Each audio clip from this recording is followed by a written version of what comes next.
সরকার তো আমাদের নাই, এই যে সরকার উনি তো বাইরে কোনো ইনপোর্ট করতে পারতেছে না, ইনপোর্ট নাই বাইরে।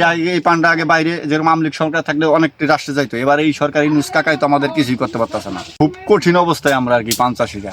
কুড়ি বর করতে এই পর্যন্ত আমার 80,000 টাকা খরচ গেছে কুড়িপতি আমার এই পর্যন্ত 20,000 টাকা বিক্রি হয়েছে। এবার পান চাষের মানে বেশি, আপনার পানের ফলন ভালো এবং সম্পূর্ণ জায়গায় পান যত দূর দরকার তার সাথে দ্বিগুণ হয়েছে আর কি।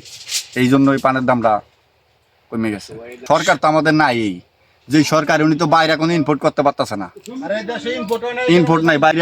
এই পান্ডা আগে বাইরে যেরকম আমলিক সরকার থাকলে অনেকটি রাষ্ট্রে যাইতো, এবার এই সরকার ইউনুস কাকাই তো আমাদের কিছুই করতে পারতেছে না। খুব কঠিন অবস্থায় আমরা আর কি পান চাষিরা। সোজা কথা মানে করেন ভাত খাওয়াই কষ্ট, এমন পরিস্থিতি আছি। এমন একটা কৃষি, এটার আপনার কাজ করে রাখান লাগবো। আমার যত কষ্টই হোক এটারে কাজ চালাই যেতে হবে। এমন না যে আমি পুষ্করিতে মাছ চাষি খাওয়ান বন্ধ রাখলাম, ফিডের দাম বাইরে গেছে, কিন্তু এটার মধ্যে আমার মানে ভরপুর দিতেই হবে। কৃষি ব্যাপারে কোনো খাদেই নাই 50 তারা আসেনি আপনার এখানে? না, মাছ চাষ করি 6টা গেরাস আমার, হে নেও যায় না কোনো কৃষি বিঘা।